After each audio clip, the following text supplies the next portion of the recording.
Okay, so picture this. You're setting the perfect holiday table. You know the vibe. The turkey's in the oven, the candles are lit, family is starting to walk through the door, and the whole house is just buzzing with excitement.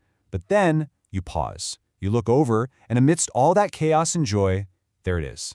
One single chair. A chair that you know is going to stay empty. Let me tell you, the silence coming from that one empty space can literally be deafening. So what do you do? What do you actually do when a seat at your table stays empty? How does a family navigate, the ghost of a loved one sitting right there in plain sight?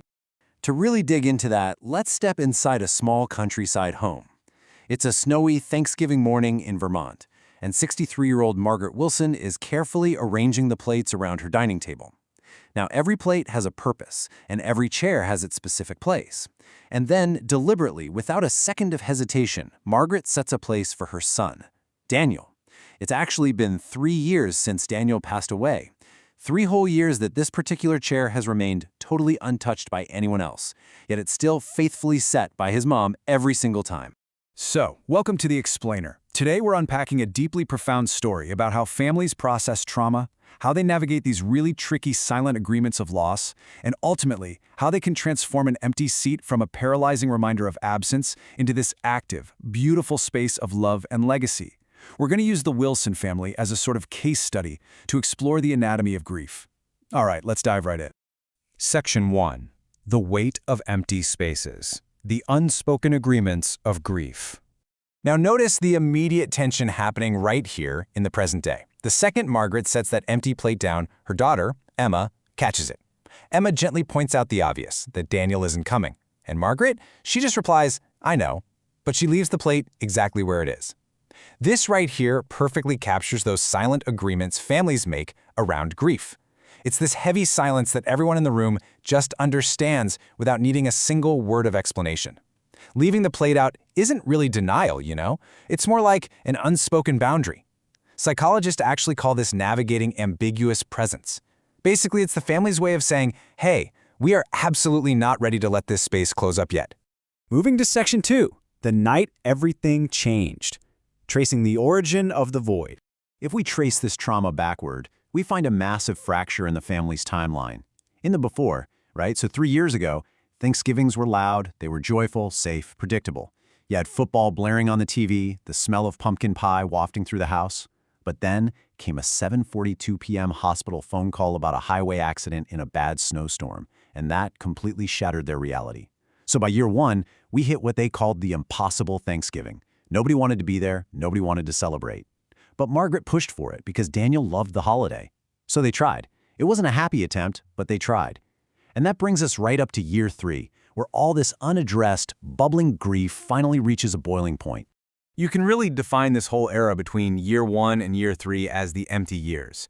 This is that brutal period where a family tries to just power through and maintain their traditions, keeping the seat empty but keeping all of the grief completely bottled up and silent.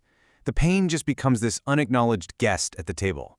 For the Wilsons, they never talked about the empty seat openly. Never. They just lived with it, essentially tiptoeing around the edges of their own heartbreak.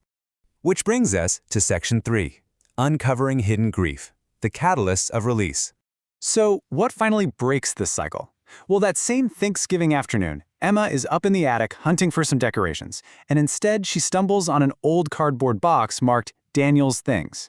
Inside is basically an entire life just reduced to physical memories. We're talking baseball cards, old school trophies, faded movie tickets. It's been 3 years, and literally nobody has dared to open this box.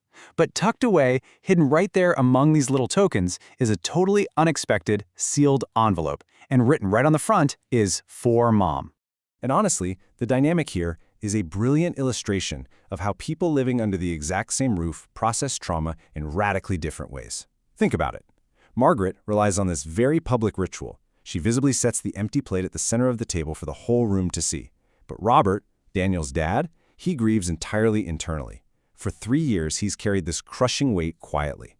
When the family finally gathers around, Robert confesses his own private ritual.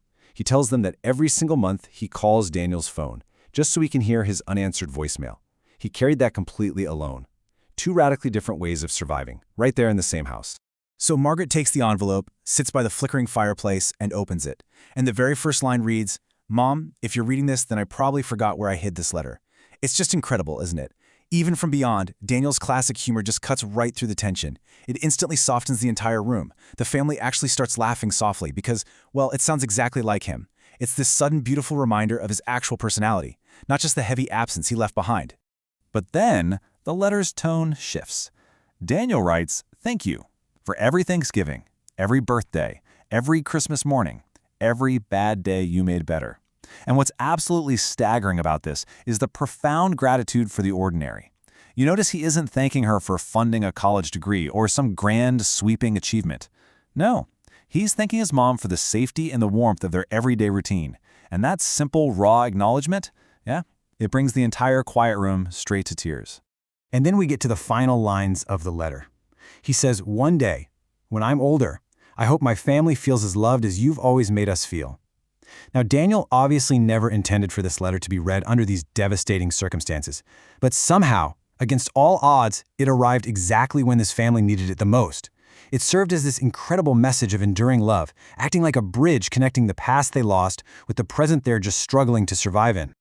And that leads us to our final part, Section 4, a seat for remembrance, from paralyzing absence to active legacy.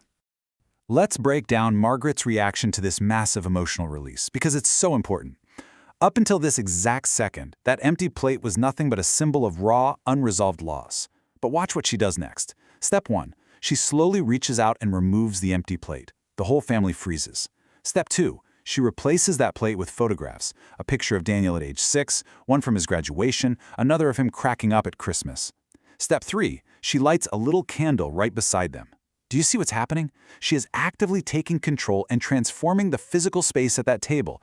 She's no longer setting a place for a ghost to eat. She's building a vibrant beacon of memory for a son who really lived. And right as she finishes, she whispers this profoundly beautiful realization. She just says, "He's still here." This is a monumental turning point in the anatomy of their grief. In psychology, they actually have a term for this. It maps perfectly onto what's called continuing bonds theory. It's this healthy, vital realization that our relationships don't just abruptly end with death. Actually, scratch that. They don't end at all. They just change form. By consciously choosing to fill that physical space with his legacy, his smile, and his image, Margaret is acknowledging that Daniel's presence is still completely woven into the fabric of their family. In the immediate shift in the room's energy, it's just palpable. Dinner ends up starting hours late, but honestly, nobody cares because the focus has completely pivoted from this paralyzing sense of loss to celebrating vibrant memories. For the very first time in 3 long years, stories are filling the room. Genuine laughter actually returns to their Thanksgiving table. Inside jokes are resurfacing.